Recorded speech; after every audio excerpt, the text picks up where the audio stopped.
So if you were here for the last stream, we played the kind of tutorial beginner levels of the game, which is the prehistoric, pre-dynastic period of ancient Egypt. So this is the way back when, in the very beginning of Egyptian history.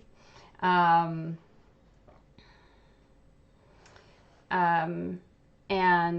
today, so we beat basically that entire period. So today we move on to the Archaic and Early Dynastic period, which covers 3150 BCE, so roughly 5,000-ish years ago, to 2686 BCE. So this is the start of what we commonly call the Egyptian dynasties. So these are the families or ruling groups, because they're not always families, because we can't always tell these things because they're not very well attested, especially the farther back you go. But these are the different families that end up ruling Egypt, and we divide them as dynasties. So obviously the early Archaic period starts with Narmer, the first king of the first dynasty, who is the person that is often attributed with unifying Upper and Lower Egypt. And this period ends with the second dynasty, or the end of the second dynasty, and a king known as Kasekemwi. So again, just a bit of a refresher from last time. We talk a lot in ancient Egyptian history about Upper and Lower Egypt, which is incredibly confusing because it is exactly the opposite way to which you think it would be, which is that when we refer to Upper Egypt, we're talking about the southern parts of what we currently think of as Egypt. So these are farther down towards Sudan, farther down in the Nile, whereas Lower Egypt is the Nile Delta region generally. And this is the reason why it's upper and lower that way, is because it is following the flow of the Nile River. So the Nile River starts up in Sudan area. There's the lake, I'm forgetting what the name of it is, and it flows down from that lake through Egypt out to the Mediterranean Ocean. So yeah, that's how it is. When we have the prehistoric period, we have two pretty distinct civilizations, cultures that emerge in Lower and Upper Egypt, and then essentially what eventually happens is Narmer comes along and he unifies these into one state. Although I will say that doesn't mean that it's always that way. There are periods, especially in the early Archaic, where you have civil wars and stuff like that, and things do divide back up again. It's not like he came along and suddenly everyone was like, yeah, we're one kingdom. It is definitely a generational process. And so this is also why a lot of the times when you hear people refer in royal titles and stuff like that to the two lands, this is referring to Upper and Lower Egypt. So in terms of where we are in history and technology at this point, we have basic agriculture, we have hieroglyphs starting to be used, copper as a metal is starting to be commonly used as opposed to stone, which is what came before. And we also have them starting to bring in technology from other civilizations. So that's, in this example, we have sun-dried bricks and architectural building practices coming from Mesopotamia, which is nearby, Iraq region, which is going to be very important in these two levels. We also have the principles of divine kingship being established. So this idea that your king is a demigod on earth, and he is a connection between you and the gods, and we need to keep him happy in order to keep the gods happy, in order to live a happy life. So this is very important, and this all then eventually leads into burial practices of, bigger and bigger monuments, which we will come to later. So I've got a few comments here on the chat. Right click on the icon and go to compatibility tab. It's not compatibility. I've looked it up on Steam, and there's something about this game that doesn't like being played in a window. So we're just going to play it on the full screen, similar to what we did last time, and next time I stream, I'm going to have it fixed. I will promise you that. I'm going to do it right after this stream. I just don't have time. My work ran on later today than I anticipated, so I didn't have as much time to test everything out as I thought I would, so that's just how it is. Kaylee was not feeling well, so I guess the collab will be delayed. I actually haven't, Kaylee and I had our visit back in in July, and we had agreed that we're going to try and do some kind of collab in September. I haven't spoken to her about it yet this month. It's on my list of things to do this weekend.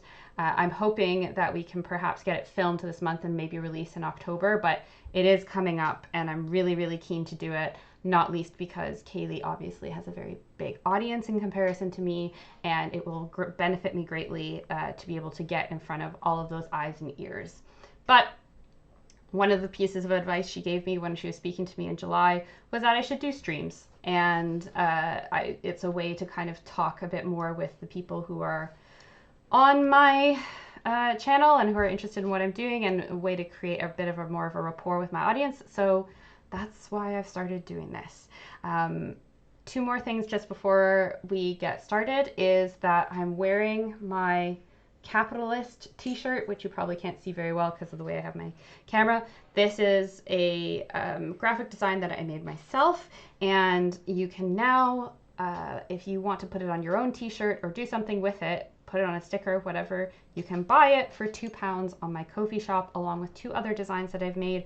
I have also started putting it on Redbubble, and I will be putting that link up as well. So if you guys want some kind of archaeology themed merch, which doesn't disparage the discipline and is kind of like an inside joke, you can look at that, and it's a way to support me and get something in return, because I know sometimes, like, you know, asking people to just donate money to me willy-nilly, to me it seems like selfish, and I actually really struggle to do that because I feel really guilty. But it is a part of being a YouTuber and creating this kind of content. So I want to try and create ways for you guys to support me outside of ads, because, well, AdSense on YouTube barely pays me anything. And, you know, I want to make sure that you get something in order to support me if you're so interested. If you are generous enough to just donate to me out of the goodness of your heart, that's also appreciated. One person has done that already on my Ko-fi page. They gave me £20, and that really made my day when they did that. Not saying you have to do the same, but that I very much appreciated them doing that. Anyway, we're going to get started, and I'm going to stop waffling. So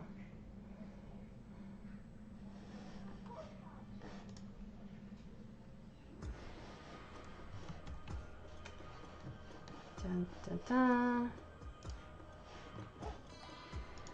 Something I've spoken about before is how much I love the music in this thing. Oh, okay, so this is just like completely, this game is driving me crazy. All right, now I have to change the display settings. Fun.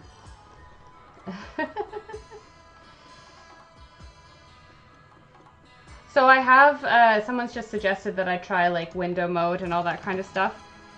And I have tried that. But when I try to go into window mode on this computer, it literally won't work. It's like super laggy, which is really frustrating. Oh, why won't this work the way that I want it to? Oh, I'm starting to get flustered, guys. This is not my favorite thing to be in.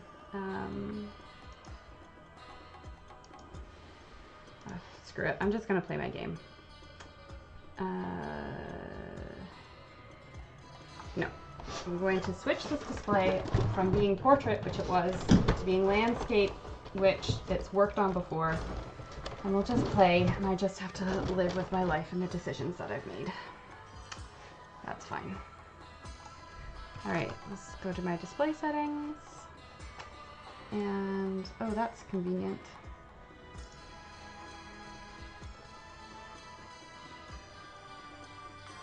Trying to make this back into landscape is hard. Keep changes. Alright, let's just do it this way.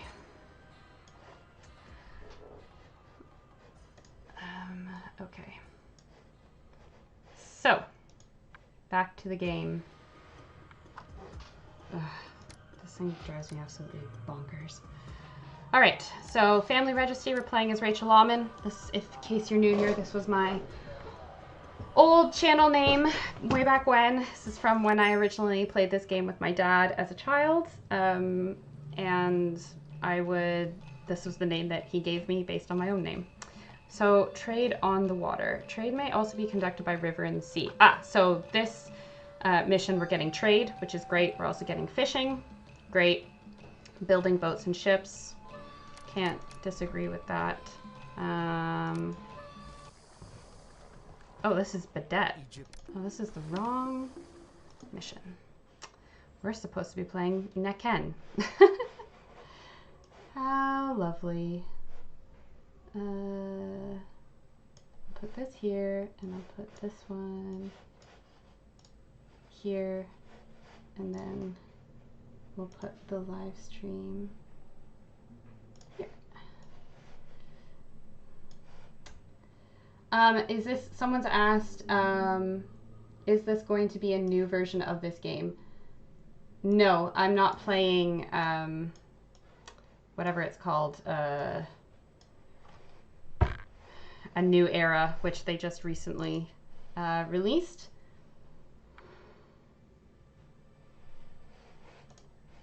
Why is this? I think the reason why this has done a different mission is because I was like playing a little bit after we played last time. Apparently I've already played this mission. I don't remember that. Final culture rating. Didn't play these two. Oh well, I'll replay them again. So I'll let the man tell you the mission. To survive in this harsh environment, a local king named Narmer has risen to power. Though Narmer has dominion over much of this land, full unification of the twin kingdoms has yet to be achieved. In commemoration of his accession, Narmer wishes your family to establish and govern a new city at Nekhen. This city will have temples to many of the gods of Egypt and numerous places of entertainment. So, this one, we get beer, multiple gods, entertainment.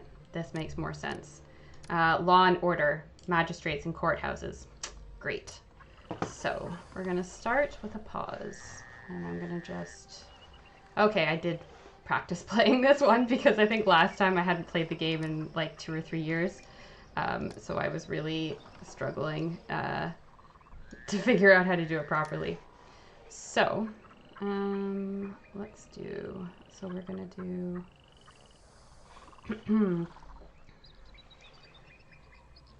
We'll have a housing block,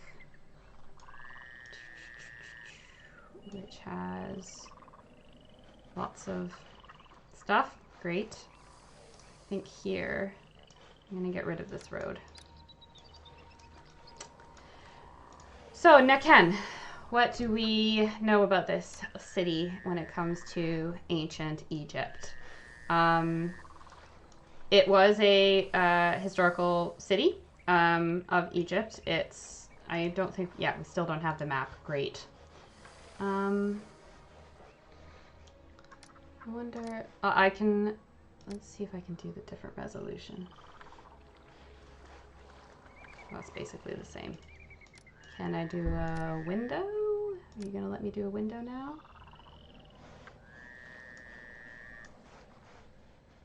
That just looks not good. The remakes, yes, new version of the game. I have an old disc of this. I never played that far into it. It's a great game to play in if you can. Someone else has commented that the remake sucks. The volume is a little too low.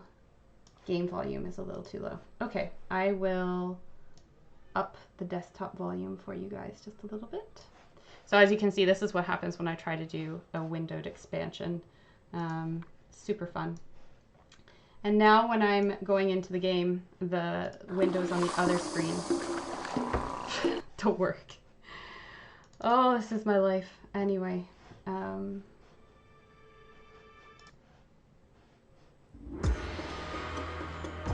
all the way over here. Why is this doing this to me? I'm just gonna have to check in with you guys every once in a while. I'm just gonna play. Maybe I know what I'm going to do. Okay. Let's see if I can fix this. Anyway. No, this is not the mission that I... New game. Choose a mission. Individual missions. Nekhen. Great. I'm just going to start building for a little bit while I figure out other stuff.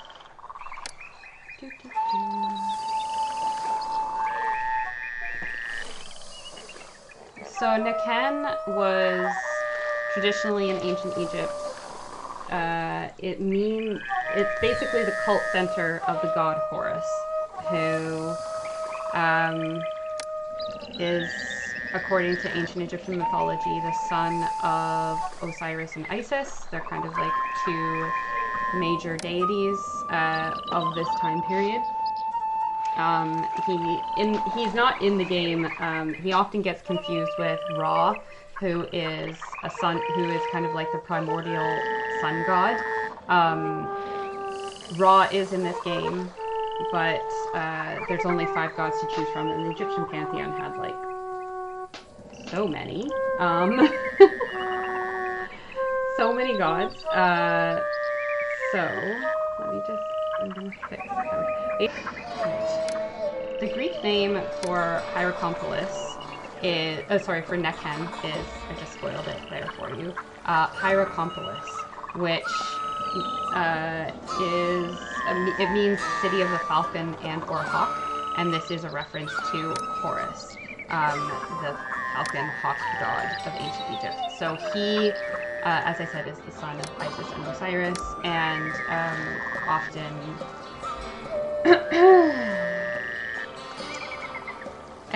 so Horus, Egyptian mythology is very, very complex, and it is not as simple as it is for us nowadays, where it's like, oh, we have Jesus, or we have Muhammad, or whatever. So they did a lot of intermixing between their different gods.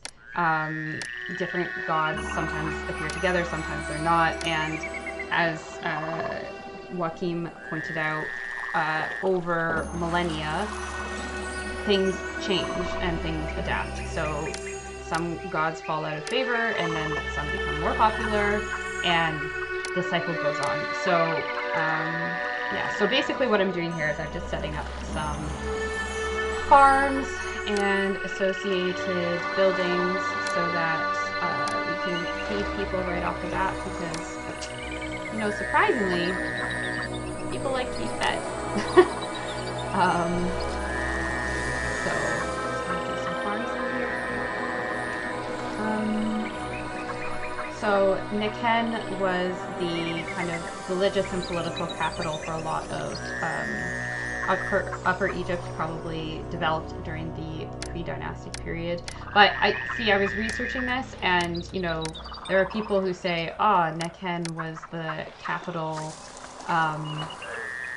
at this point, and then there's conflicting reports that say another place was the capital during this period. So I'm just going to say it was a pretty popular city. It was probably intermittently a capital at some point, and yeah, it had an important part as the place where the cult of Horus was kind of like centered.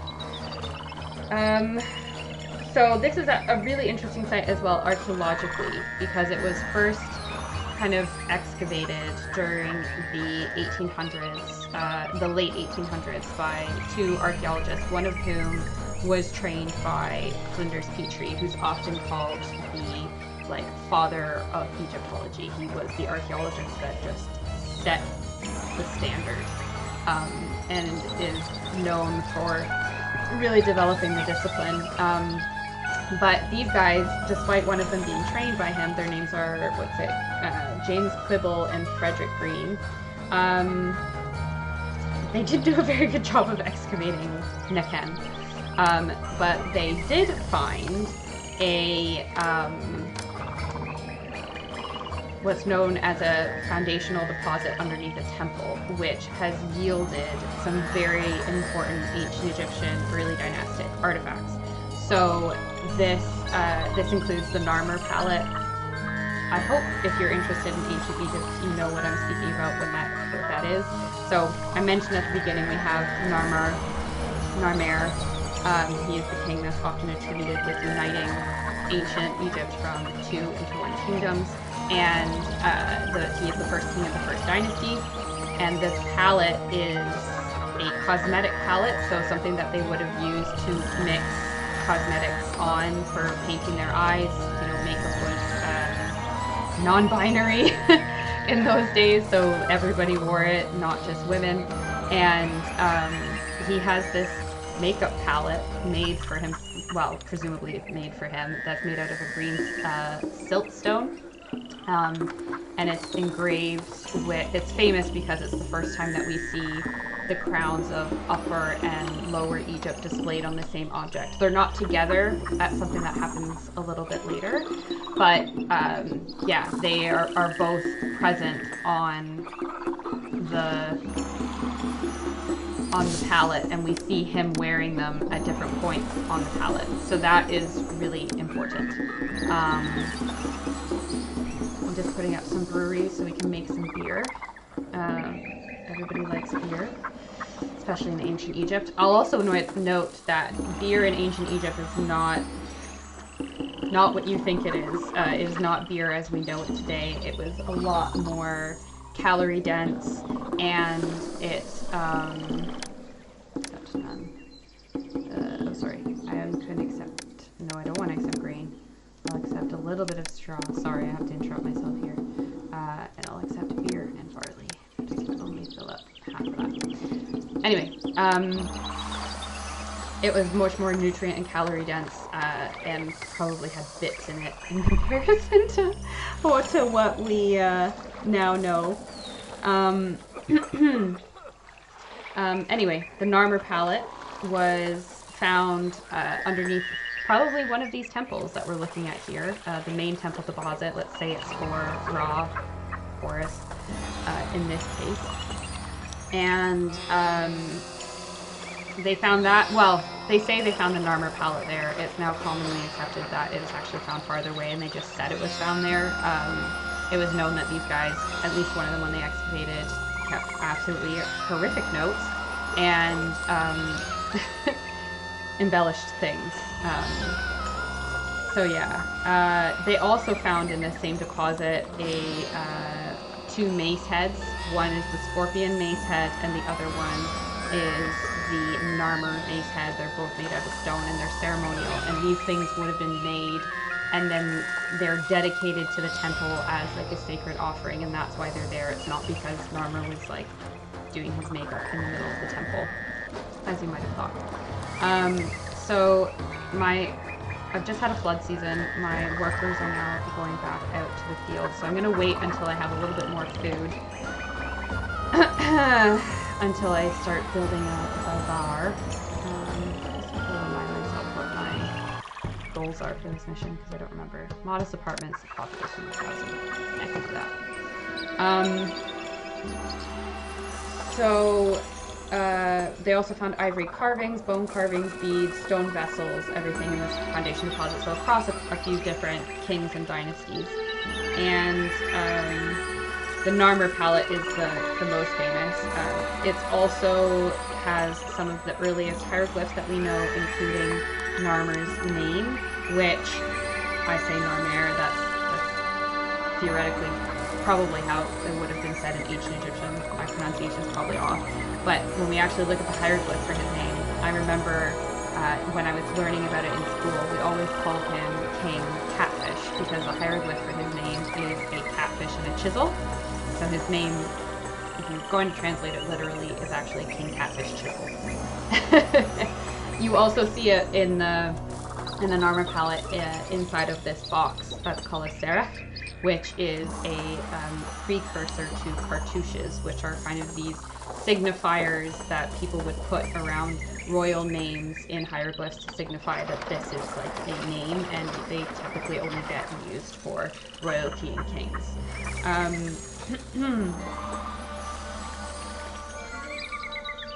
So Joaquina said the sad part is that archaeological methods back then often destroyed more than it saved, and so much was lost.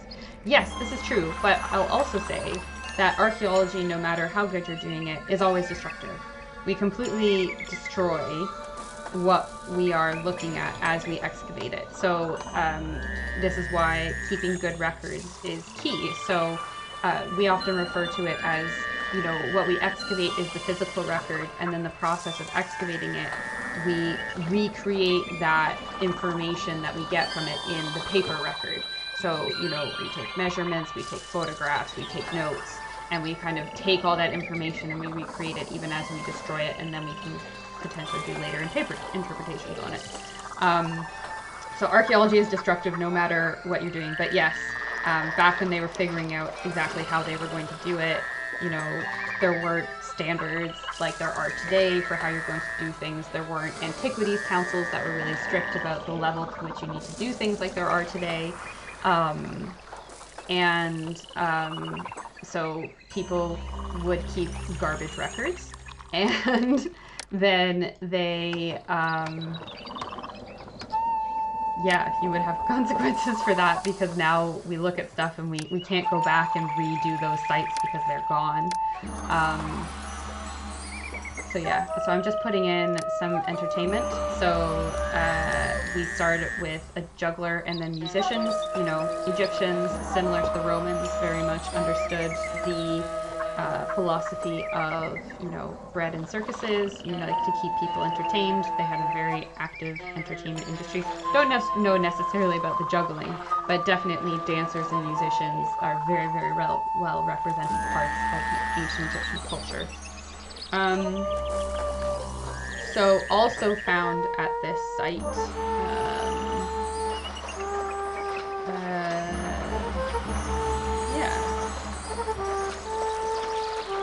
So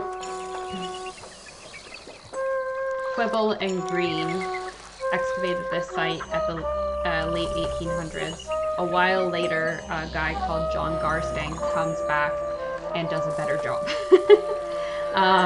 He found what's called, he called it a fort. It's a mud brick enclosure that was built by King Kasekemwe, who's the last king of the Second Dynasty, the last king of this period. So it's not really relevant to this particular level. But he called it a fort because that was the language that he had for it. We now think that it's actually probably like a ritual structure that was associated with the rituals of kingship. It was built over top of a prehistoric cemetery from an earlier time, and that means that actually now this site is having a lot of structural issues because it's on the verge of collapse between the fact that it was built over a bunch of voids, as we call them, which are, you know, places where there's nothing underneath part of the ground, and also it's suffered from grave robbing. So that has kind of undermined the site, and there currently are efforts to try and preserve it. So as we can see, going back to the game just now, we can see the flood. Not doing so great here. That's not so nice. We just don't have a really great flood this year, clearly. But we've got quite a bit of grain. We've got some barley. We've got some straw. We've got some beer. So I think that's enough so that I'm going to put in a bazaar. Egyptians wouldn't have called it a bazaar, but they did have markets for trading. So this is accurate in that way. I'm also going to just build, because I have tons of money, because this is still the beginning of the game before they make you really prioritize money. I'm actually going to delete some of these houses. I'm going to move these houses. I'm going to do a festival square. Why is it? Oh, that's weird. Okay. Festival square. As I said before, Egyptians love their festivals. They love a party. And in the game, when you hold festivals, you have this option between all these different gods. So the gods that we have access to in this level are Osiris, Ra, and Bast. Ra is our patron god. This is because the city in antiquity was the patron city of Horus, who they're clearly equating with Ra in this game because they can't do everyone. So I'm going to start off by holding a lavish festival to him, because since he's the patron god, he needs to be treated just a little bit nicer than everybody else. So I think I'm also just going to add a shrine for him as well, because that'll keep him happy, and we want him to be happy. We've also just gotten a notification that we can start taxing people. Fun. So this is a way to get revenue for your city-state. So I think we had this in the last level. I don't remember because it was a few weeks ago that we played. But we'll have I'll put the palace here because, you know, all desirable locations. And then I'll put out a tax collector. So one thing that I'm going to talk about, and I wanted to point out here, because we're dealing a bit more with money, as you'll see, trade eventually comes into the equation. Egyptians didn't have money the same way that we did. They had essentially a barter system. So in the game, as you'll notice up at the top here, the current city funds is in DB. And this stands for Deben. This was deliberately chosen by the game makers for the game as a currency system. But it is not accurate because Egyptians did not have currency in the same way that we did. As I just said, they operated on a barter economy. Now, that didn't mean that they didn't have some standardization to that system. So Deben is actually a real thing that was used in their economy in terms of obtaining in goods, but instead of being, you know, a coin that you traded in for certain services, it was actually a measurement of value. So it was a weight that you could use to weigh against some grain or something to standardize the value of something. So they pretty quickly realized that you have to be able to standardize these things. You know, you have to be able to determine if this much beer is worth the same as this much grain, and etc. So this was really interesting because one of the things I was reading about was apparently my volume is low compared to the game volume.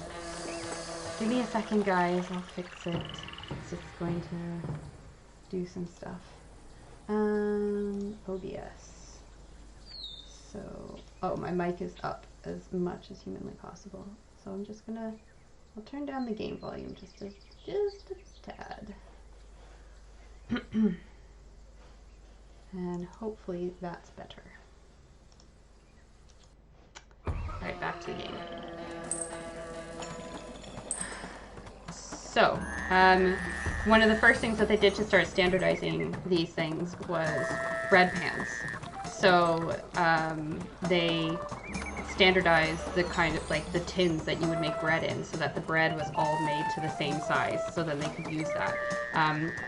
A lot of people, like the basic laborers in society, were paid in bread and beer. The people who built the pyramids were paid largely in bread, beer, and other foodstuffs. What's the other thing that I have? I was learning about this because I didn't really know much of this. Again, I learn a lot of these things during my degrees, not in detail. We just kind of skim over them. So I've been doing lots of research. I should have an Egyptology PhD, basically, amount of worth of information by the end of this. So someone also just asked, I saw, when did Egypt start to use coins? They did not, there aren't enough jobs. Oh crap. Alright, I'm about to have like a civil revolt in my hands. That means that I need to very quickly build some industries that are going to take up people. So I will build a bandstand just a second. Lightly interrupting my rant here. This. And I'll make this into a thing and I'll do a booth over here as well.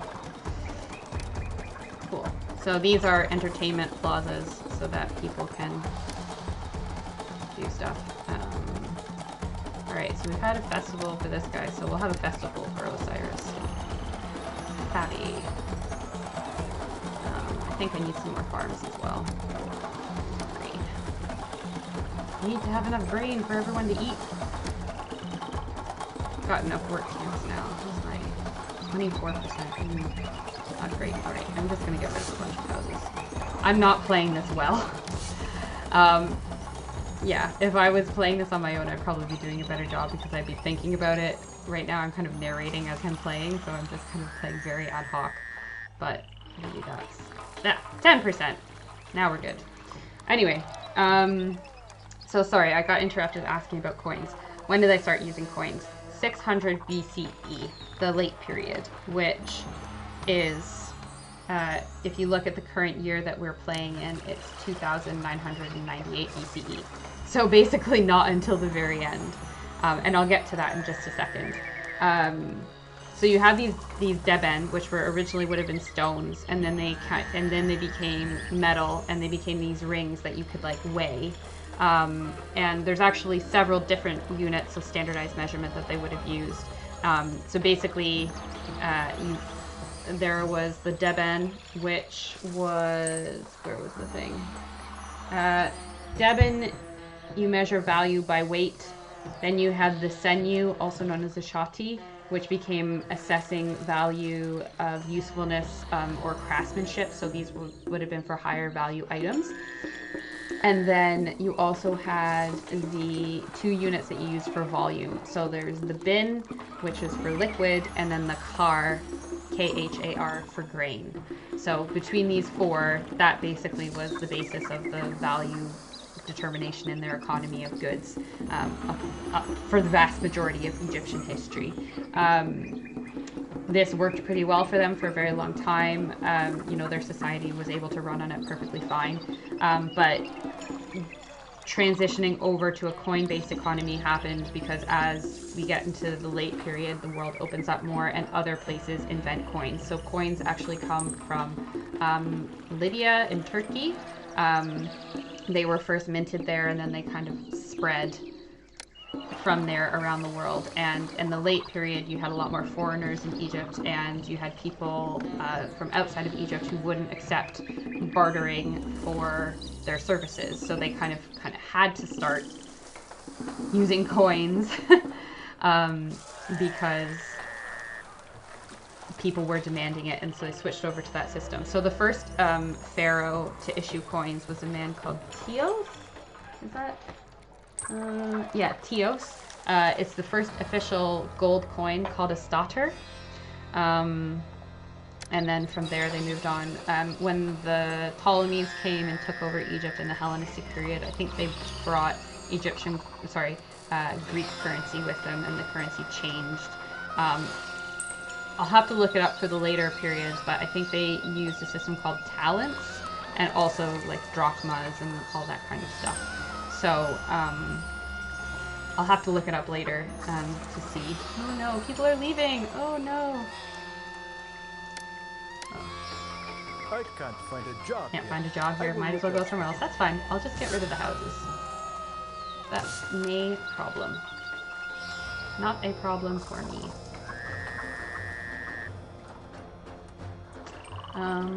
So yeah. So apparently Greece, Persia, and Rome brought the first tradable coins to Egypt, which then helped them shift to this currency-based economy.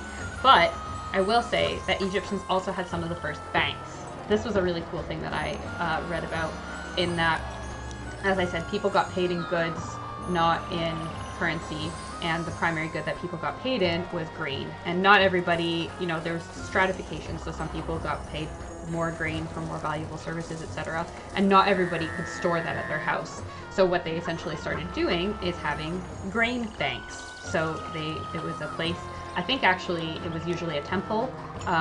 You would go and you would store your grain there, and you would get like a receipt, which is close to being paper money or a check. And you could then use that grain transactionally, and it would be stored there, which was also convenient because then it put grain in these communal places. So in times of famine, I'm sure that was probably quite useful.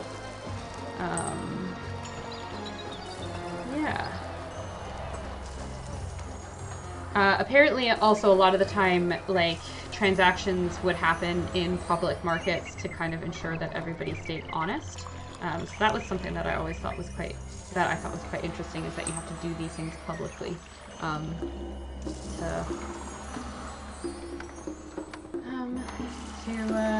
ensure that everybody didn't try to cheat everybody else. What else do I know about Nekhen? Oh, this site, we're not having tombs in this level, but I think we start to get tombs soon. But there is a tomb from this site in real life that's called Tomb 100. That is like the earliest example of, I think it's like Egyptian what is it? Of like a mural on the walls, and it shows like different ritualistic and other scenes happening. Why is my guy not buying beer? Sorry, again, tangent. Accept all. Maybe people don't want it.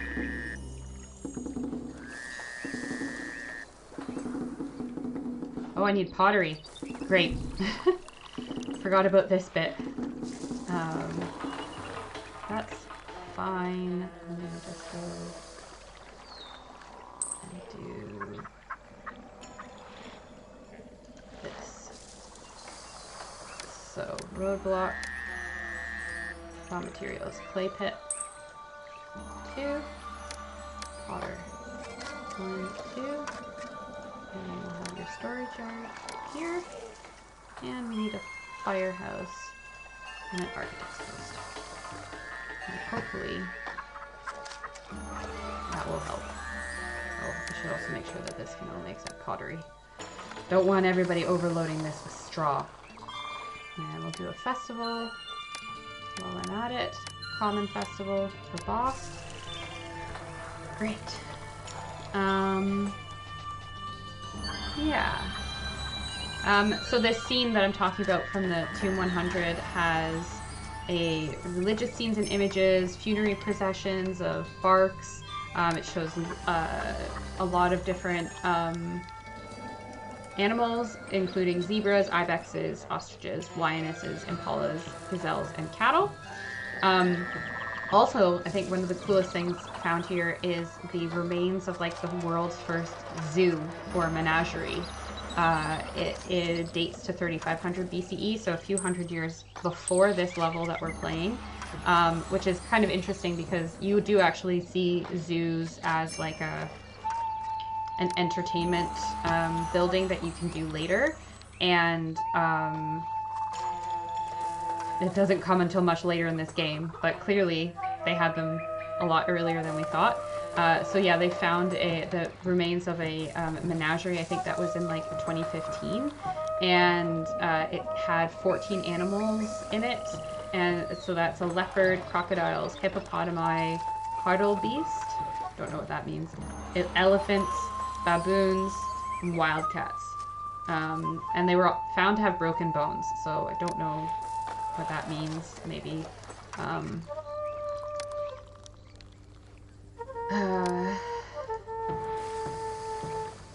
yeah, I don't know what that says about the treatment of the animals there, but unfortunately I don't think animal rights were really much of a thing in ancient Egypt. Alright, so I've got some nice stuff going on here. I've got 3,000 devons left, so I'm going to use it to make my city pretty, because everyone likes when you have nice roads and gardens. So I'm going to also do just a statue here, because this house is struggling. I'll maybe put in another bazaar as well, because maybe that'll help make sure that we get enough food out to everyone. I'll put a farm in here. So this is one of the hacks that I've always found for this game, is that you don't put all your farms in right away, because then if you have a dry season of the Nile, they can still go in and be fresh. So there you go, that's a gamer hack that I have from this game.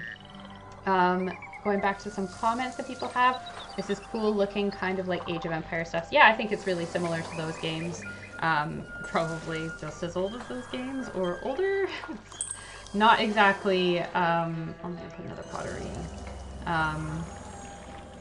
Yeah, it's not recent.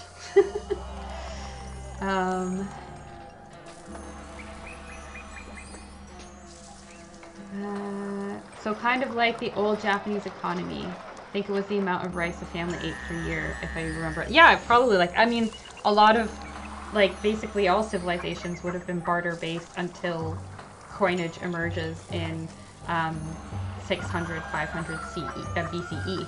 So, yeah, that's entirely possible. Also, obviously, just because it emerges in one spot can take some time to get somewhere else. You know, China had coins very early. I think they're also the people who had the first paper money. But, yeah. Oh, great. See, look, we're having some evolution. some homesteads. Gotta love a homestead. So for this level, we need to have, what's it, 10 modest apartments. So that's the next level in the evolution of these homes. So that's going to be the beer. So luckily I have a nice big store of beer here so that my bazaar seller can get lots of it. 5 months since our last festival. Let's give Raw a good time. Cool. Yeah, alright, so that's all the information I have about Nekhen. I feel good. I'm going to take a break because I need to drink because I'm basically lecturing here, so. Alright, we're coming in on the first hour of the stream. And, hopefully, I'm actually just going to speed up. Again, this is, like, speed up the speed of the game. Really, something I find really funny. I don't know why I put this bazaar here because it's not even remotely close to houses. A hack I never learned when I was younger was that you can actually speed up the speed of the walkers in the way that the game progresses. So once you're in kind of a place where the economy is starting to tick over, you can just make everybody walk really fast. So you can have, if you're just waiting for like evolution and things to happen, you can speed up the rate of the game that way. Does your Stephen Mikalski ask, settlement ever get attacked? Some levels have, later, we're still at the very beginning of the game and they're still introducing a lot of the concepts to it. So we're still kind of in like the tutorial levels, but later in the game you do have soldiers and a navy and people do attack you. It's not fun. I have read that the combat mechanics of this game is something that people really dislike, and is something that a lot of people wish was different. Not having played a lot of the other types of games that maybe people are drawing their examples and experience from, I can't really comment on that, but I do find the combat particularly difficult. It's just strategy and stuff like that. It's just not my thing. And also, so basically I started playing this game for you guys on stream, and then I realized I was quite rusty. So I went and I played a little bit myself, which is why I've replayed these levels. But I was playing some of the later levels, which have a lot more military stuff going on, and the last level from the original Pharaoh game, before the expansion into Cleopatra, I have tried playing that level so many times in the past, like, month, and I've never, ever felt like I've made any progress. I keep on being defeated. It's not my favorite. One of the things I actually really like about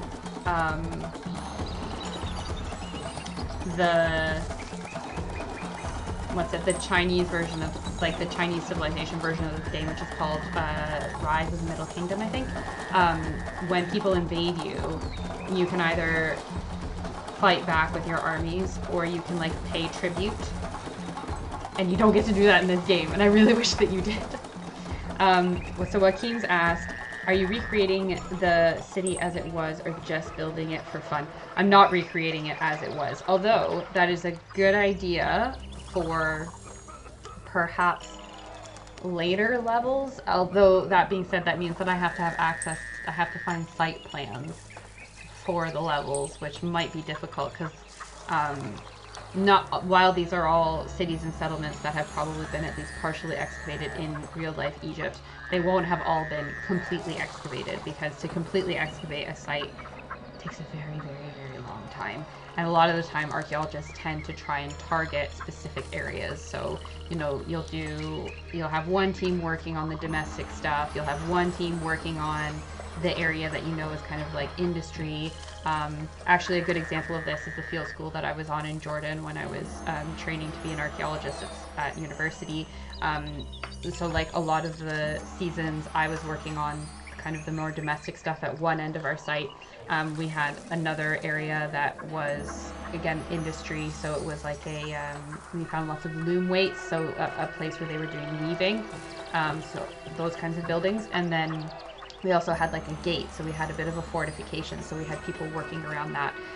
So you try to target those areas because, you know, doing archaeology costs money, and you want to try and capitalize and get the most results that you can. Steven's also asking, is this game available on Steam? Yes, it is.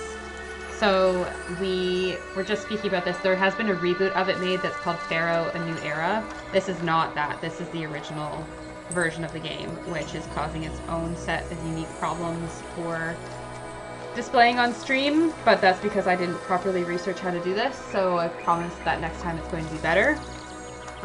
Also just easier for me on the back end. But you can buy it. It's probably like less, I would estimate it's like probably less than £15. Like, it's this original game from this is from like the late 90s, early 2000s, so it's not expensive. And it's a good time suck. You know, once you get into it, you could just play it for hours, really, which is kind of what I'm ending up doing here. All right, I have 734 people, so I need to have 1,000 population, and I need to have 10 of these white apartments that we see here. So this is the modest apartment. This is the housing level that all of these need to get to. So I'm just going to click on some of these. Too little entertainment. What are they talking about? I've got stuff everywhere. Maybe...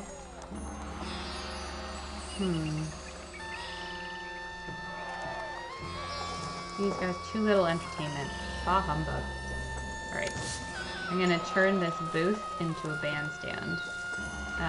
So obviously the booth is like the lowest level of entertainment, and the bandstand is the next one up. So let's see if we can convince people. There we go. See? Now we got transformation. So they just needed some musicians to walk by their homes. Easy peasy.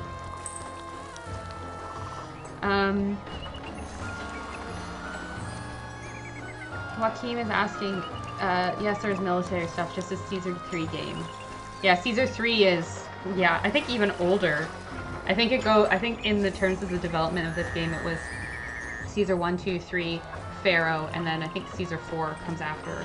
There was also a successor to this game that they put out, I don't know, a while, but I can't remember what it's called, but I tried playing it and I do not like it.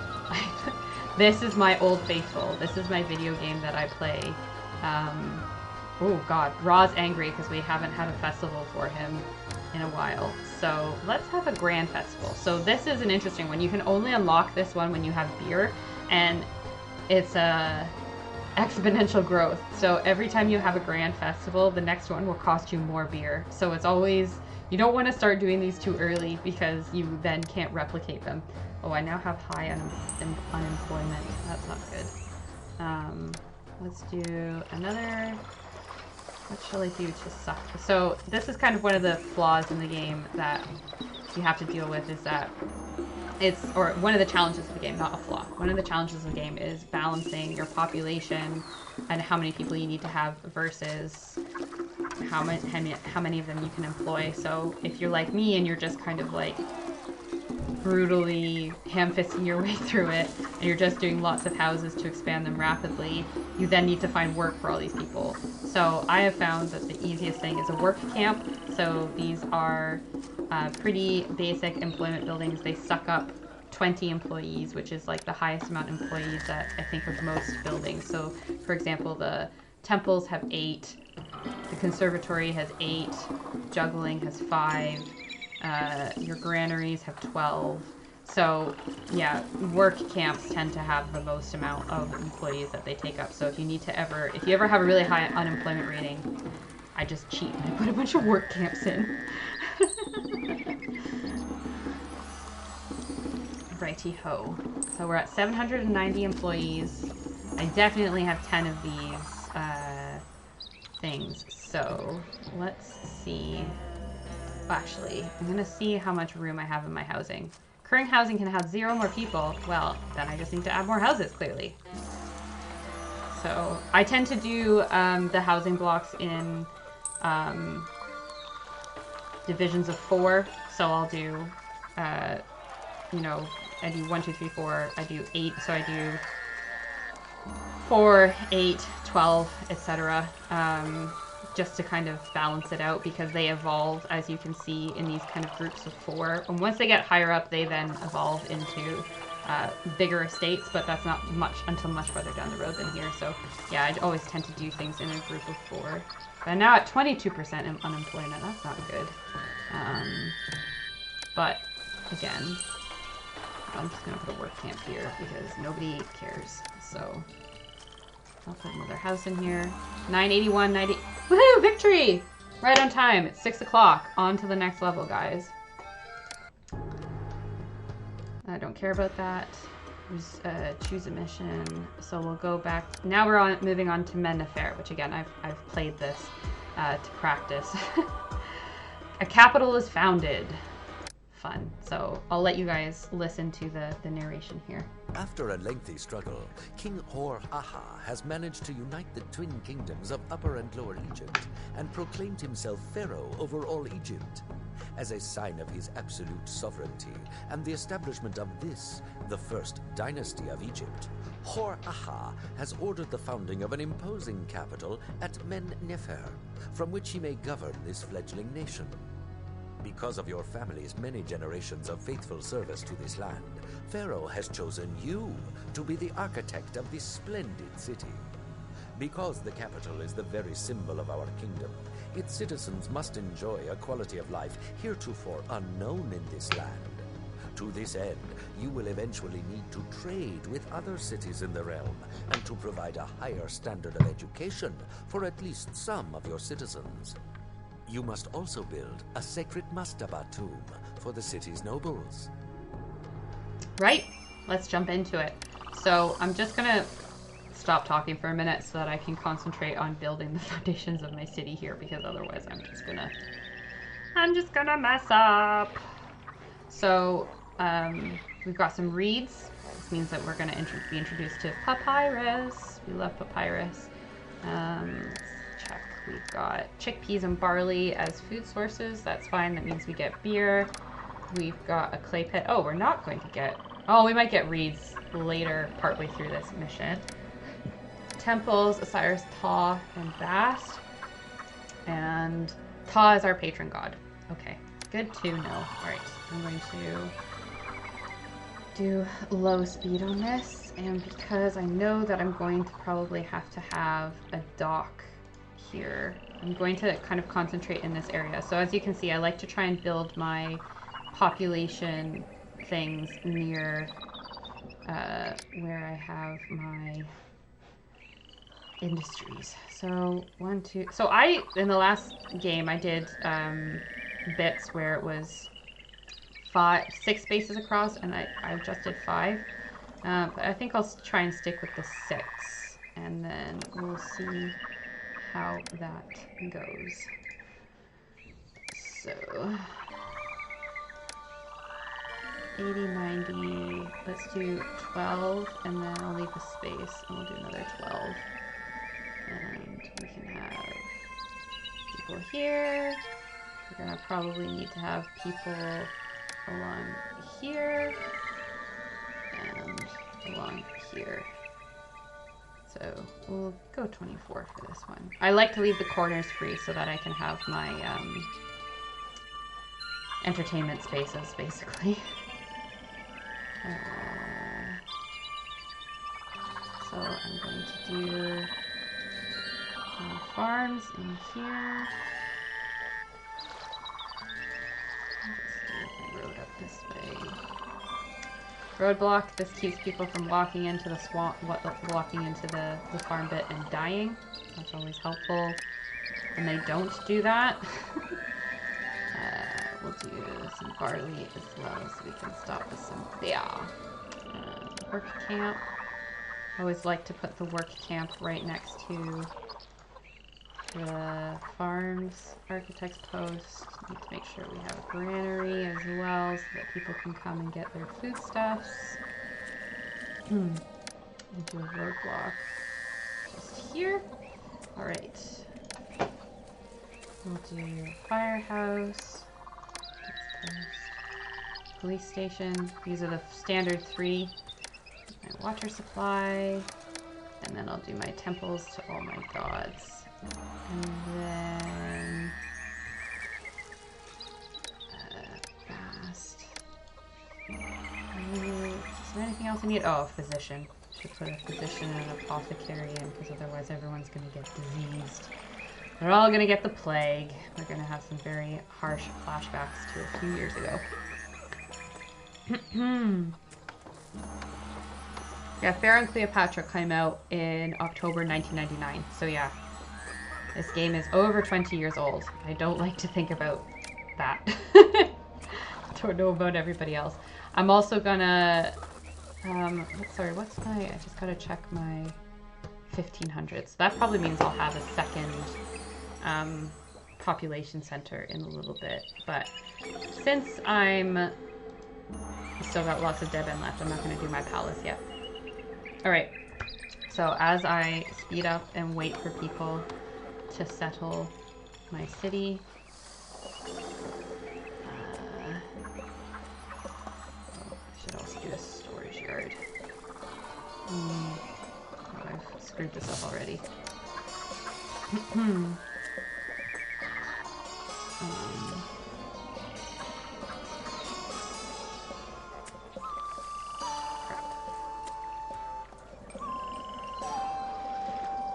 Well, you know what, it's fine. I'll just put the storage yard. Yeah, I don't want it there because then it negatively affects my desirability of my neighborhoods. So the storage yard and the granary here. So someone's asked me a question in the chat. What part of ancient Egypt are you most interested in as an archaeologist? Is there anything specific you wish we knew or had more evidence for? So my favorite part is, or like, if I had to pick a person to study or a reign to study in ancient Egypt, my favorite period is the New Kingdom, which is like the heyday golden age of ancient Egypt, the age of the Egyptian Empire. That's where we really see kind of like the peak of their civilization, at least in my opinion. And particularly, I do love Hatshepsut, King Hatshepsut, the only woman who ever reigned like fully regnant without entirely dependent on her husband. I think she was really cool. I wish that we have identified her mummy or her mummified remains, and we have her very famous mortuary temple at Deir el-Bahra, which is just kind of beside the Valley of the Kings. I wish that we could find more evidence sometimes of like the personal lives of what happens to these people. So an example when it comes to Hatshepsut is there's a naughty graffiti in a tunnel, I think it's of a tomb near Deir el-Bahri, that implies that she had intimate relations with a guy called Senenmut, who is kind of one of her main viziers and architects. And we have no idea if that was just gossip or if that was true. She did have a husband. Basically what happened is her and her brother husband were children of her father, and they got married, and then her brother husband became Pharaoh, but then he didn't last for very long. He died after a few years, and he had a son from a different concubine who was too young to become king, so she stepped into those shoes and officially first kind of as a regent, and then started taking power based on her own merit, in that she was also the daughter of a king, so it was based upon her own lineage.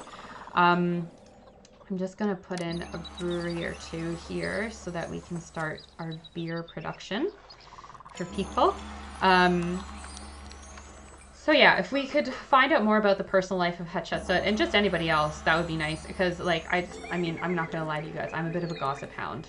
I do love the nitty-gritty details of people's personal lives, especially historically. I find it really interesting because a lot of the time the only thing that we get is these official records, and we don't know how people felt a lot of the time about things, and sometimes we'll have, you know, conflicting reports of this thing or happened, or rumors of these things, and you know, we never know the truth. So I wish that we could know more about that, and sometimes we could find like more like intimate diaries of what people's lives were like. I think that would be a cool, like, or that would be a cool thing for me to know about and have evidence for. But anyway, back to Men-Nefer and Memphis. Whew. As my city grows. We only have 2 chickpeas here. I'm not going to put in a bazaar until I have more chickpeas to feed everybody. So, Men-Nefer. Or sorry, let's go back to the king that's mentioned in our opening statement for this level. Hor-Aha. Also a real person. Well, I don't know why I say that, because basically everything in this game is based on history. He is the second king of the first dynasty, or at least this is the commonly accepted narrative, I guess, is what you could call it, because because we're still here with the evolution of hieroglyphs and record keeping, there is a lot of the stuff that I'm talking about that can be up for debate. So, you know, we don't know a lot of these things for 100% sure, and some of these things are unclear. But, yeah, so I'm just kind of doing a bit of a middle thing. So, Hor-Aha, it's said here that he is the unifier of Egypt. You know, most people think that it is Narmer, but other people think that it was Hor-Aha who succeeded him.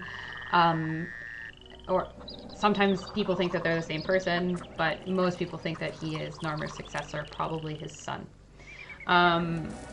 His name means Horus the Fighter, and his reign is noted for having lots of religious activities. My personal theory would probably be that, you know, he was the guy, his dad probably like conquered and, you know, united things on the surface, but maybe he was the person that really started to weave the fabric of the 2 kingdoms together, and starting emphasizing again this idea of this divine kingship. So we think that he's probably the son of someone called Narmer and a woman called Neith-Hotep, who there are some theories that she was probably a royal woman from the family, or the reigning family, of Lower Egypt. So this is the Delta part. Narmer was a king of Upper Egypt. He conquered Lower Egypt.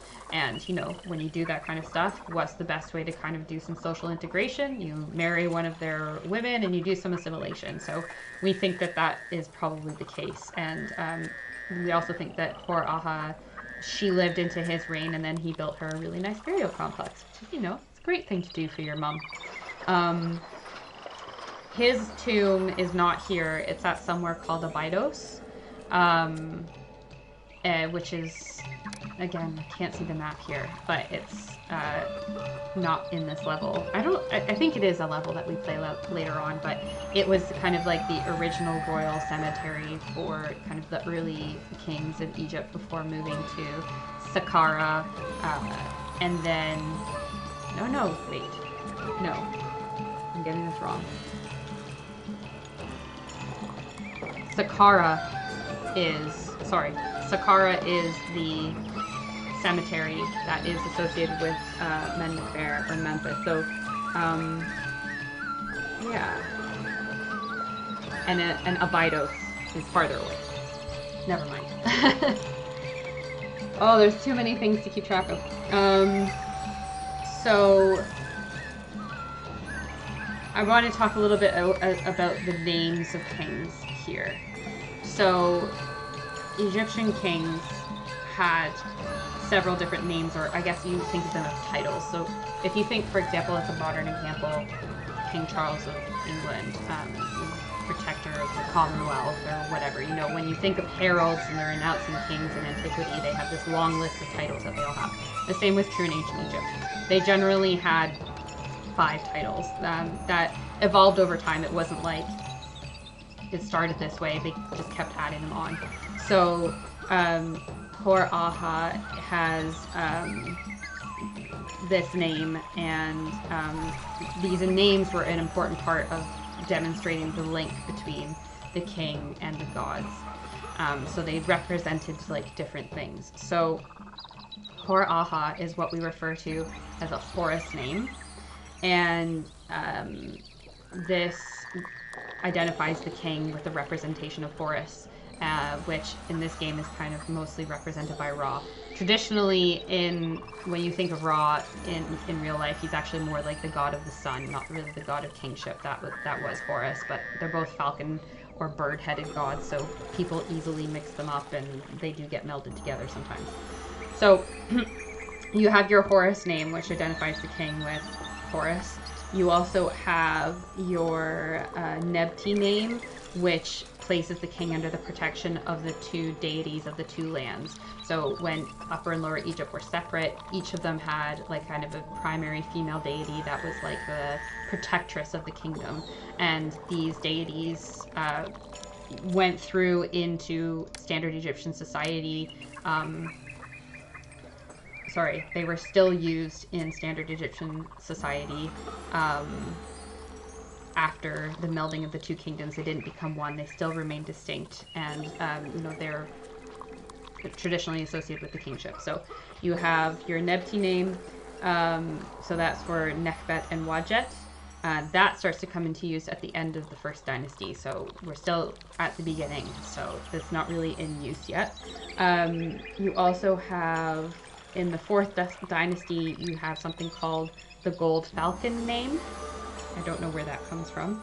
But then the last two names are called the Praenomen and the Nomen, which were what you usually see depicted within a cartouche of a king later on. And so the Praenomen is your throne name. So that's like, what was it? Queen Elizabeth's father. He was originally named Albert, and everyone called him Bertie. Albert was his first name. When he became king, he called himself Edward. So that's kind of what the praenomen is a bit like. And then the nomen is your son of Ra, or your personal name. So that's what we usually use to describe when we speak about pharaohs now. So in this case, it's a Horus name because at this point they had the Horus name, and the praenomen and the nomen don't come till later. But Hatshepsut is actually only part of her like everyday name that people would have used for her. Oh, good. Oh, my next inundation is going to be mediocre. Well, that's disappointing. Guess they can't all be good. Oh, God. That's a very high rate of... Alright, so what do I need to do next here? I need some clay pits. So, let's do 1, 2. And this will go here. So, I'm going to have a roadblock. And then I need to have my architect post because clay pits, there's one thing I learned about this game is that clay pits like to collapse. And then I've got the storage yard. So this will be for the bazaars, and I'll make sure that that only accepts pottery. Fantastic. I should also make sure that this only takes half of beer.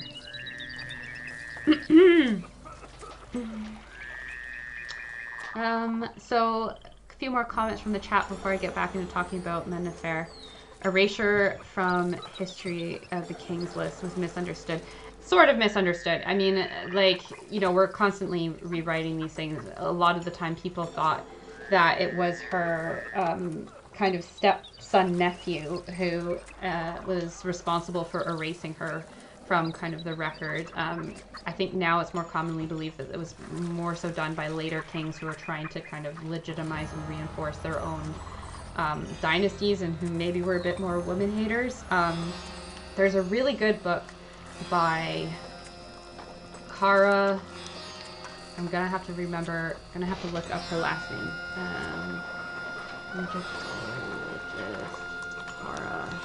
Kara Cooney. So I actually have a friend who's worked with her or under her at UCLA in the US, and she's written quite a few books on ancient Egypt. She's an Egyptologist. She actually apparently taught Chadwick Boseman a class on Egyptology when he was at university. And she has a really great book on what we know about Hatshepsut, which I can highly recommend. I think it's called A Woman Who Would Be King or something like that. Something Kara Cooney. So you spell her last name Cooney.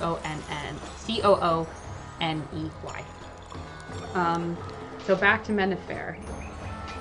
Also known as Memphis. This is the Greek name for it. Men-Nefer actually has tons of names. So let's see if I can. Alright, what do I need? Culture, monument, prosperity. Alright, so I need to move things along here a little bit. So, juggler school. We'll put that here, and then we'll have a conservatory here. Gonna do a bandstand here. We'll have a booth. And put the booth up in the other corner so that we can have those things and we like them. I think I'll also, I'm gonna do a festival square. Oh, no, wait. I need to do this so that it's running by homes so that we have access to employees. Well, you know what? I'm just gonna do my village palace here, and then I'm gonna start collecting taxes, which would have been paid in goods, not coin. That'll make my life a little bit easier.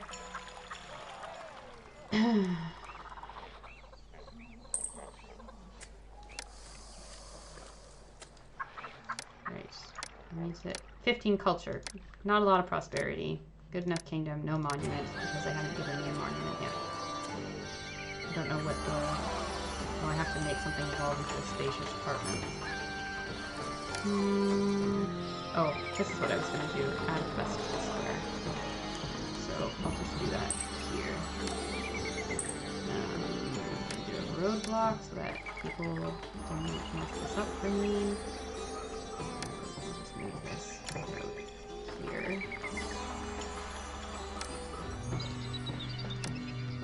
I don't know if festival squares collapse, actually. You know what? Because I have this empty corner here, I'm just going to put the festival square here. And Ta is our lead patron god, so we'll start off by giving him a nice party. I'm sure that will make him very happy. Have you seen Hatshepsut's obelisk in Karnak? Yes, I have. I have been to Karnak, Luxor. I've done a tour of Egypt. It's lovely. Memphis. Okay, getting back on track. I've got a few minutes until I've got like a half hour to finish this. So, Men-Nefer has had several names throughout its history. The ancient Egyptian name for it was Inebuhej, which translates to the white walls. So it has white walls around the city. Don't see that in this level. Fine. We have also reference from the first intermediate period calling it Dejedsut, which means everlasting places, which I think they took from a name of a pyramid nearby. It was also at one point referred to as Ankh-Tawi, means life of the two land, which stresses its position. So Memphis is just at the bottom of the Nile Delta. It's near Cairo. It's just at the bottom of the Nile Delta, so it really is like strategically positioned as like a conduit between Upper and Lower Egypt. It's the point where the two meet. Yeah, I'm gonna do some more farms here. Who doesn't want to farm more barley? And they'll do another work camp if people are complaining about being unemployed. How dare they? Memphis comes from a Greek adaptation of a name that was given to the pyramid of Pepi I. And the modern town that's now where Memphis is called Mitraina. Rahina, which probably comes from a later Egyptian name that means Road of the Ram-Headed Sphinxes, which is a reference to a causeway that connected Memphis and Saqqara. So Memphis is the city, Saqqara is the burial ground. Yeah.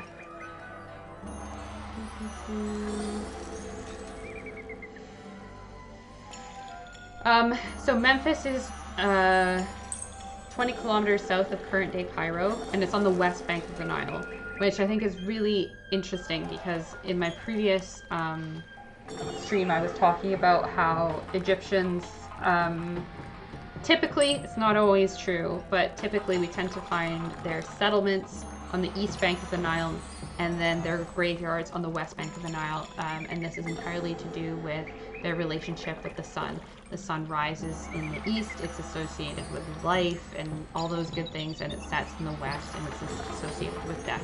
So this typically is what tends to happen, but again, it's not a hard and fast rule, and we do have obviously settlements on both sides of the Nile because it would also have depended on the geographic suitability of wherever this place is. You know, if the east bank of the Nile was really garbage, they probably wouldn't have wanted to build there. During the the early dynastic, which is this period that we're in, and the Old Kingdom, Memphis became the capital of ancient Egypt for more than 6 dynasties, and it reached its kind of like height during the 6th dynasty as a center for the worship of the god Ka, whose temple we have here, the god of craftsmen. And as we see in the game, the patron god of our city. Oh, great. I love when these things are nice and accurate. Ta is the god of creation and artworks. He is also has a wife goddess who's called Sekhmet, who is the lioness face of Bast, who is Sekhmet is actually personally my favorite ancient Egyptian goddess. She's really cool. She's a lioness. And they have a son called Nefertem. So the 3 of them were kind of the Memphite triad of gods. So this is what you tend to find in these Egyptian cities is they have their main god, and then he has like usually a wife and son, and those are the key gods of that city, with others as well, obviously. There are several burial grounds associated with Memphis. Saqqara is the most famous. If you watch my channel regularly, you will have seen that there was recently a documentary came out on Netflix that was all about excavations going on in Saqqara being conducted by Zahi Hawass and another guy whose name I can't remember off the top of my head. Why can't I build a monument yet? I don't know. Maybe I need a courthouse.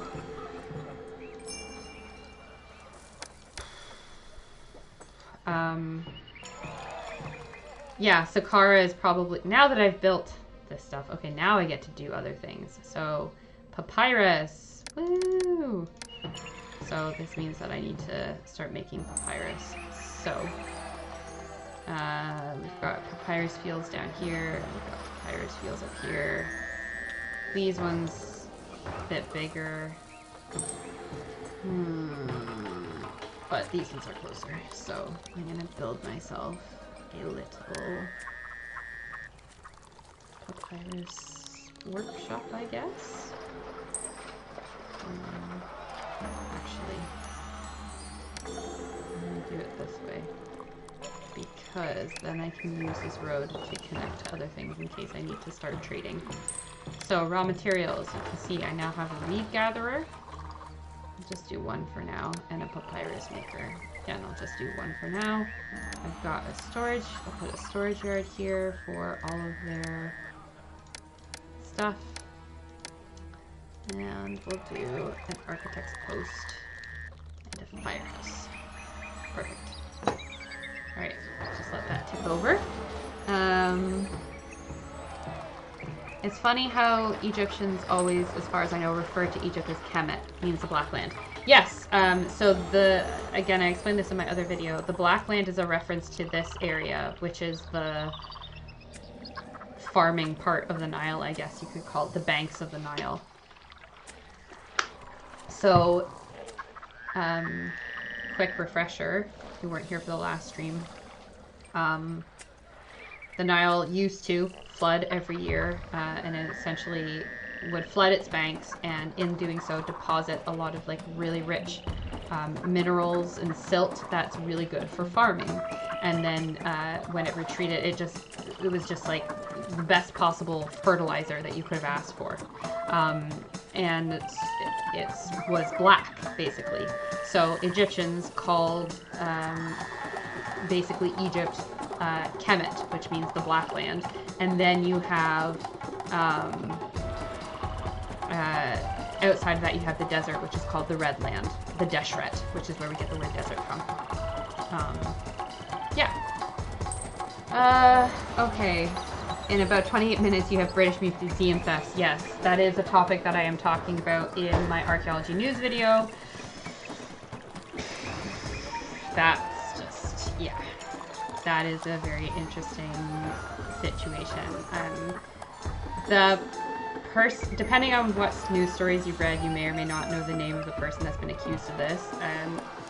The furor over it has seemed to die down a little bit. I want to do an entire video on it, commenting on it for my YouTube channel, but I don't want to make it until I know more about like the actual result in terms of, is this person that's been accused of this being charged? As far as I can tell, they haven't been charged, and kind of see a little bit more of like the quote-unquote like fallout that's happening from this. Oh man, I am struggling for money. So that's fine. I think soon they're going to introduce trade once I have enough papyrus. Yeah. Yes. Going back to Memphis. First excavated in 1820. This is where they found one of the colossi of Ramesses II. You know, it's been an important city throughout the history of ancient Egypt as the cult center of Ptah. Other major discoveries include a temple of Ptah, a pylon of Ramses II, an alabaster sphinx, a great wall, and the remains of a temple of Amen, which will be later because Amen doesn't really tend to come around until the New Kingdom of Egypt. In about 28 minutes, you have the British Museum thefts. No, 2 live streams at the same time. I'm not live streaming at the same time. I'm live streaming here in advance of the premiere of my other video. So we'll focus on that towards the end of the live stream, and then I'm going to end it when the new video premieres to try and drum up some interest. So if you're here for the whole 2 hours and you still have a half hour, like 17 minutes after that, you can go watch the archaeology news thing. Video when it premieres. Oh, alright, so the last thing I have to talk about on my like list of notes here is papyrus, which is convenient because we've just started harvesting it here. So papyrus is the ancient Egyptian writing service that they developed. It comes from the papyrus reed, which they would create into what is essentially paper. Paper is different because it comes from tree pulp. Papyrus comes from papyrus reed. And you have also papyri, which is what we refer to as kind of like books. So instead of being books with pages as we think of it, they would basically glue them together into scrolls that you would then roll up. Why don't I have trade yet? That's really annoying. 6 months. I'll have another. Ptah is not happy. I'll give you a festival with some gear. So we call it papyrus. Again, it's Greek. Egyptians called it waj, traji, or jet. D-G-E-T. The earliest archaeological evidence of papyrus comes from excavations from 2012 and 2023. Which is from a harbor on the Red Sea coast, and the documents discovered there are integral because the papyri is called the Diary of Merer, and it dates from 2560 to 2550 BCE, which is the end of the reign of King Khufu. And if you know anything about ancient Egyptian history, that's the guy that built the Great Pyramid. So this is one of the Diary of Merer is actually one of the best sources we have for knowing about the building of the ancient pyramids, and one of the best sources that we have to show people to show, look, they built the ancient pyramids, not aliens, not mystical beings from different dimensions. It was the Egyptians. This diary proves it. It is essentially records of limestone that was being quarried, I think, and transported in that area, then to go to be used at the building site in Giza. So, yeah. It describes the last years of the building of the Great Pyramids of Giza. Papyrus is actually still used as a writing surface by communities living in proximity to papyri reeds.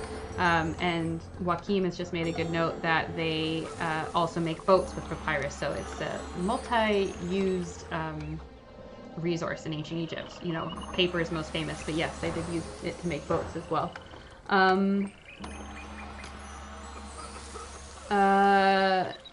Interesting as well, I found, is that you have different qualities of papyri or papyrus paper in the ancient world. So some Roman historians have recorded 6 different variations of quality of papyrus that were sold in the Roman markets, and they were graded by how fine, firm, white, and smooth the writing surface was.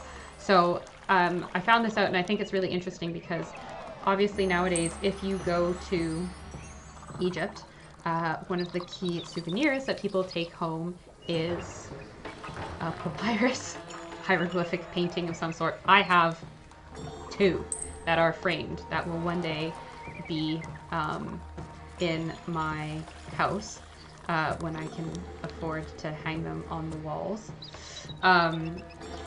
But I'm really curious as to what grade of papyrus paper those are after having read about the grading of it just now. I suspect it probably isn't very high grade papyrus because it's mass produced, but I could be wrong. Yeah. Alright, I've got everything that these people want. I don't know why my game isn't progressing to the next. Oh, I have to build a scribal school, that's why. Alright, I gotta provide people with education. Edumacation.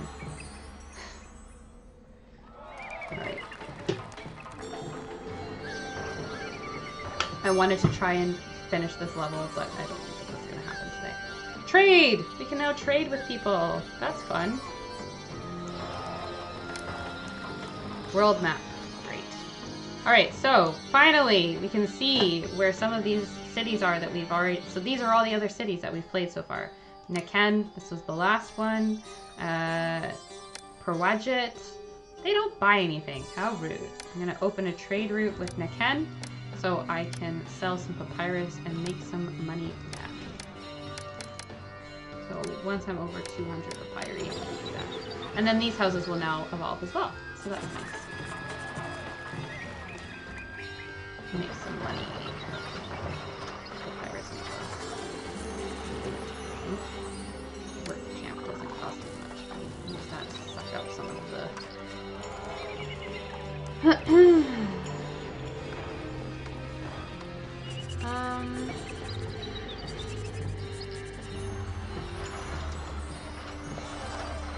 Do you think a lot of potential valuable information was lost due to early excavations in the early 1800s and 1900s? Probably, but there's not really much that we can do about it, and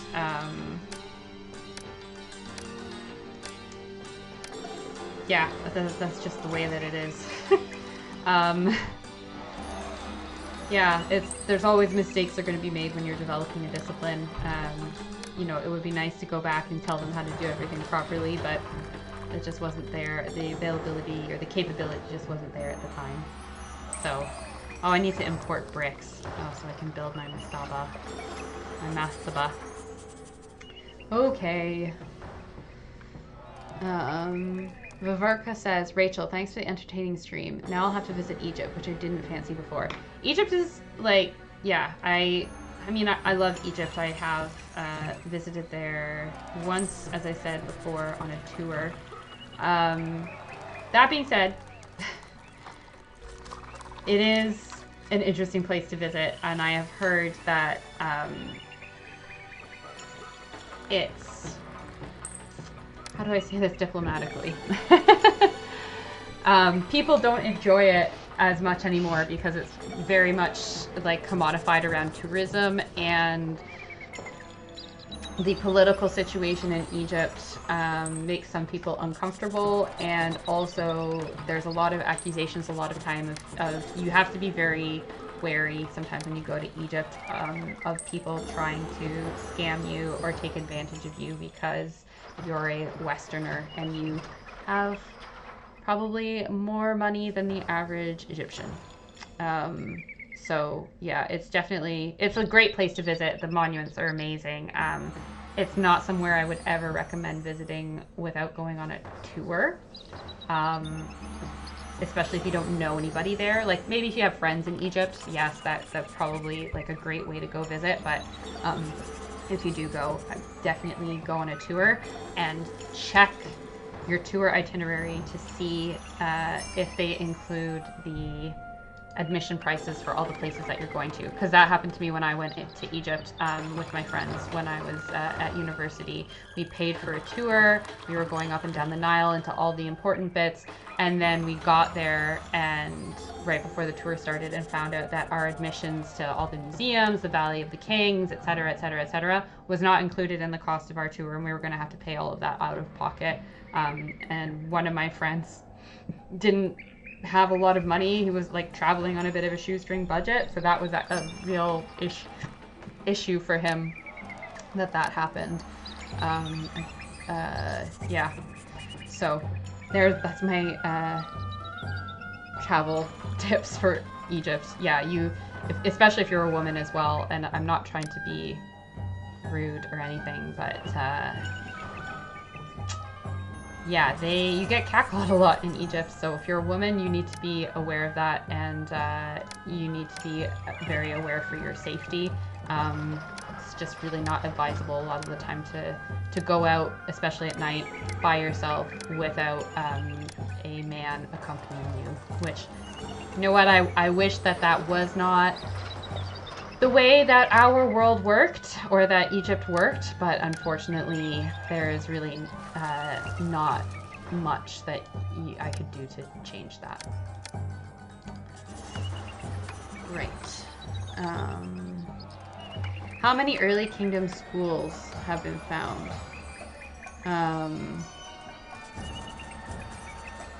I don't know about how many schools have been found. That's a good question. I'll have to look it up. Answer you on the next stream. There's an Egyptologist on Reddit who takes people on tours and has many contacts out there. Her subreddit is Out of the Tombs. I haven't heard of her. I can check her out for you. You know, like, I don't do tours in Egypt. That would be really cool. I would love to do that. But my experience is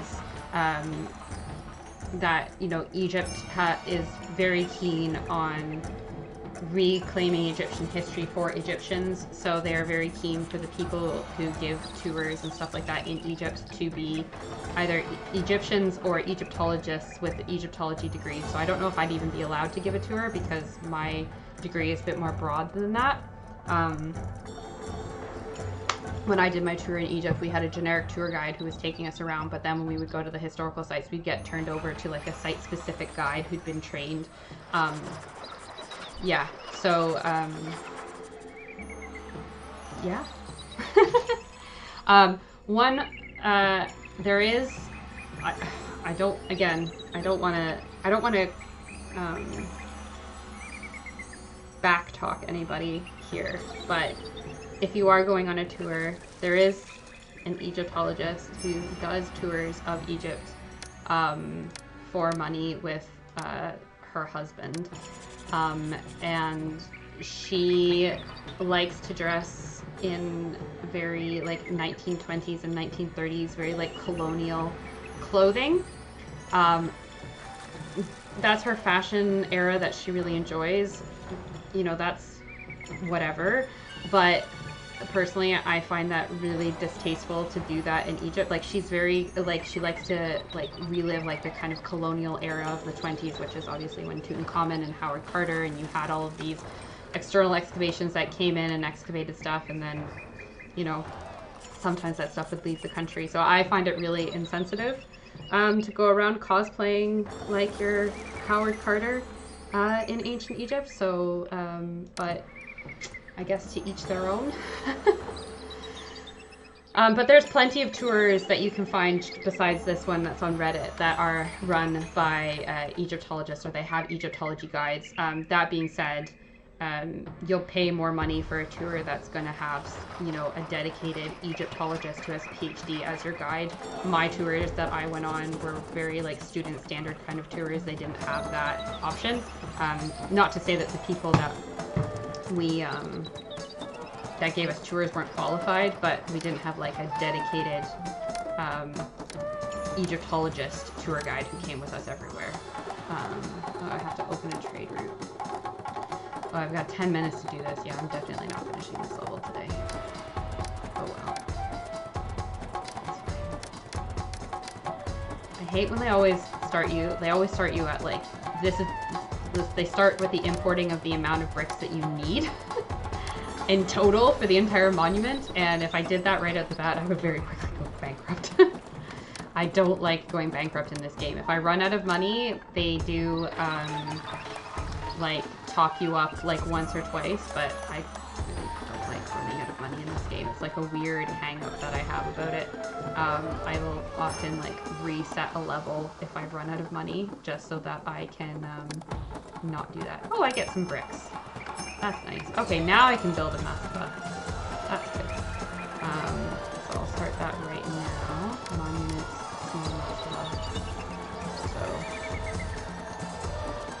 So this is one of the things that I really enjoy about this game, is how they've showed the kind of construction mechanics. I mean, we don't know for sure exactly their building methods for these monuments, so, like, you know, don't take them as, like, completely well researched in the Bible. We haven't yet discovered the Idiot's Guide to Building Ancient Egyptian Pyramids in the Papyri of the World, but I think that this is a really great, like, little animation to watch to see kind of the general how the process probably would have gone. So you go in and you have people, you see here, leveling the ground out for building it, and then we're going to see them kind of digging into the bedrock, which they did.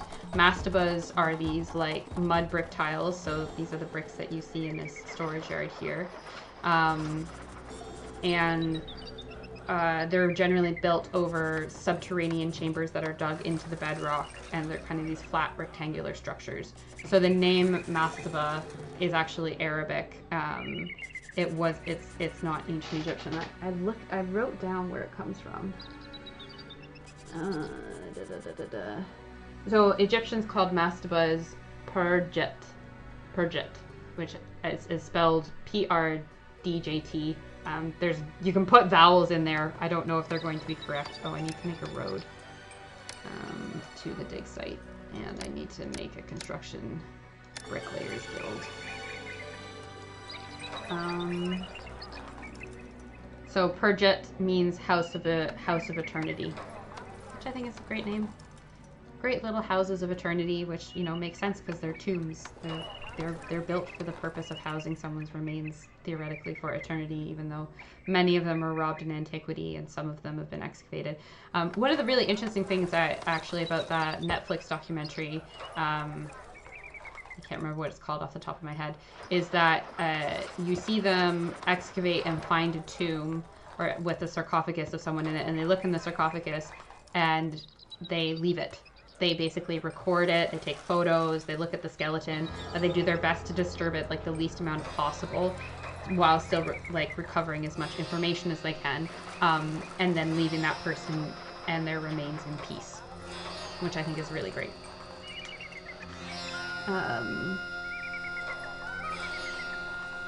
Better still to take part in a dig, even if it's pricey.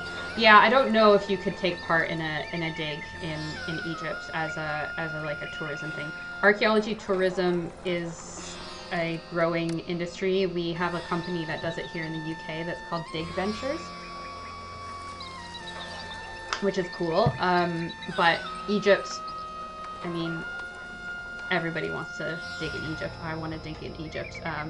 For this reason, they can be very particular about their parameters for what qualifies you to be able to do it. And when I was training and stuff like that, I was told that I wouldn't be allowed to dig in Egypt unless I had like a PhD. I think that that's actually probably more accurate, that you can't do it unless you're like a master's or like a graduate student. But still, like, yeah, they're very particular about who they let do it. So I'm down to 29 Devon. So I have to sell some papyri, and then I'm actually going to make a papyrus maker so that I can move this along a little bit. But I think I'm going to end this stream in a little while. Yeah. Ah! Toss destroyed. Why is he mad? Oh. That's because I haven't done a festival for him in flippin' ages.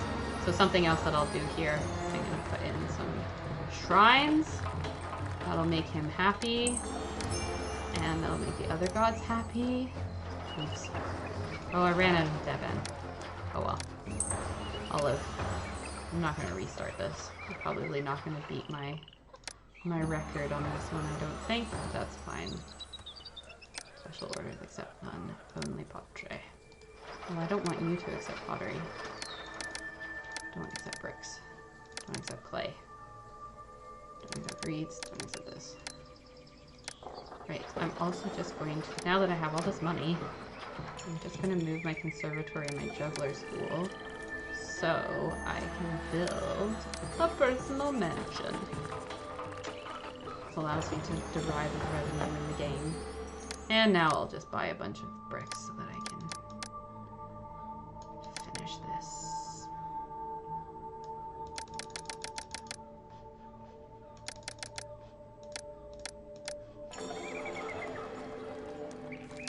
I'll do another papyrus maker. So we've got lots of that stuff happening. Great. If Martines still dig in Egypt. Martines, I don't know who that is. How long did you study to become an archaeologist? So I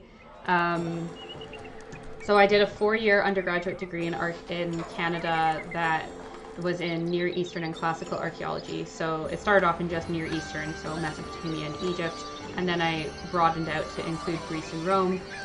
During that time, my degree required us to do at least one season of a field school somewhere that was at least 6 weeks long, and the school had a couple different digs that were done by professors that you could pick from.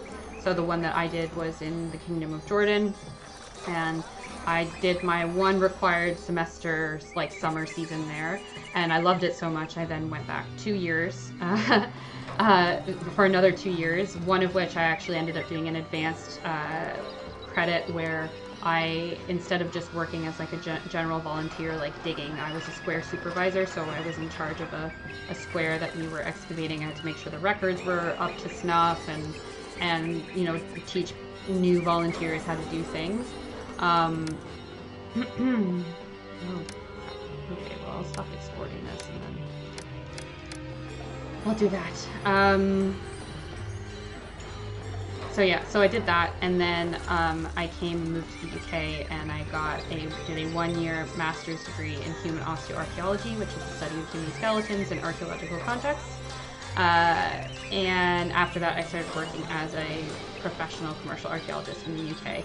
I probably could have started working as a professional I could have started working as a professional archaeologist in the UK without needing a master's degree. That was my choice to get one.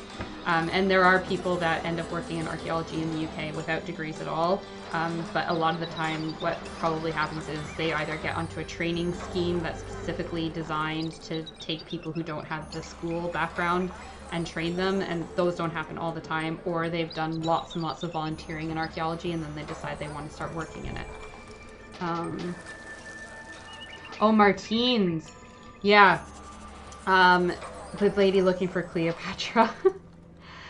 Yeah. 2 minutes left for the stream. I'm not going to finish this level, but that's fine. I've said everything that I want to say about it, so that's okay. Yes, the lady looking for Cleopatra. Interesting. She used to be a lawyer, and then she went and got some degrees in Egyptology, and she's obsessed with looking for the body of Cleopatra.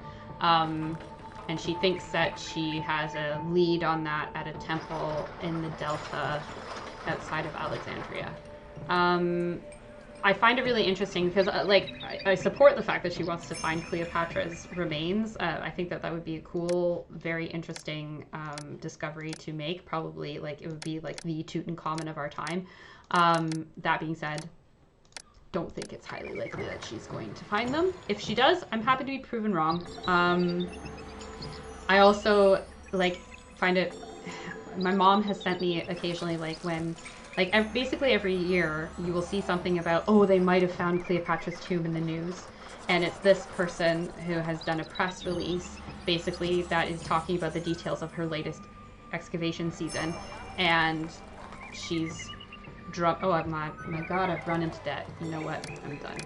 I'm going to stop playing now. She is drumming up interest and stuff like that in her research for helping to fund her next season. And, there's nothing wrong with that. People need to be interested, but definitely, if you look, there's years upon years of press releases of it being like, oh, we might have found something. Oh, the next year, this is going to be the clue. And it just never pans out that way, at least in my experience.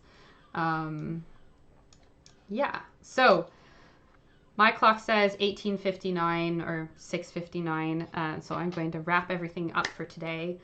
Thank you so much, everybody, for coming onto the stream. I am sorry once again for my technical difficulties. I am going to put time aside and fix it for the next one. And I'm probably going to take some time tonight to try and fix it and figure out how I can do that.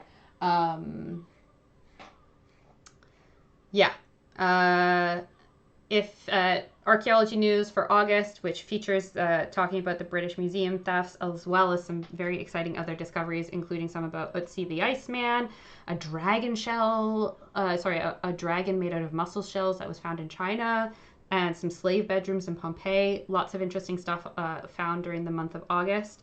That's premiering now, so you can go watch it on the channel. If you like this stream, or if you like what I'm doing here, please don't forget to subscribe to the channel, like things. If you want to support me a bit more than just through watching my videos, I've got a Ko-fi page, and I'll be putting up my Redbubble page so you can buy some merch. And I hope that you guys have had a nice time. Thank you very much for coming out, asking me some questions. I hope you've learned something interesting and valuable today. And I look forward to doing the next stream. Hoping I'll get to do my collab with Kaylee sometime soon. And I hope that you all have a lovely rest of your weekend. So yeah, thank you so much for coming along, and I will speak to you guys next time. Bye.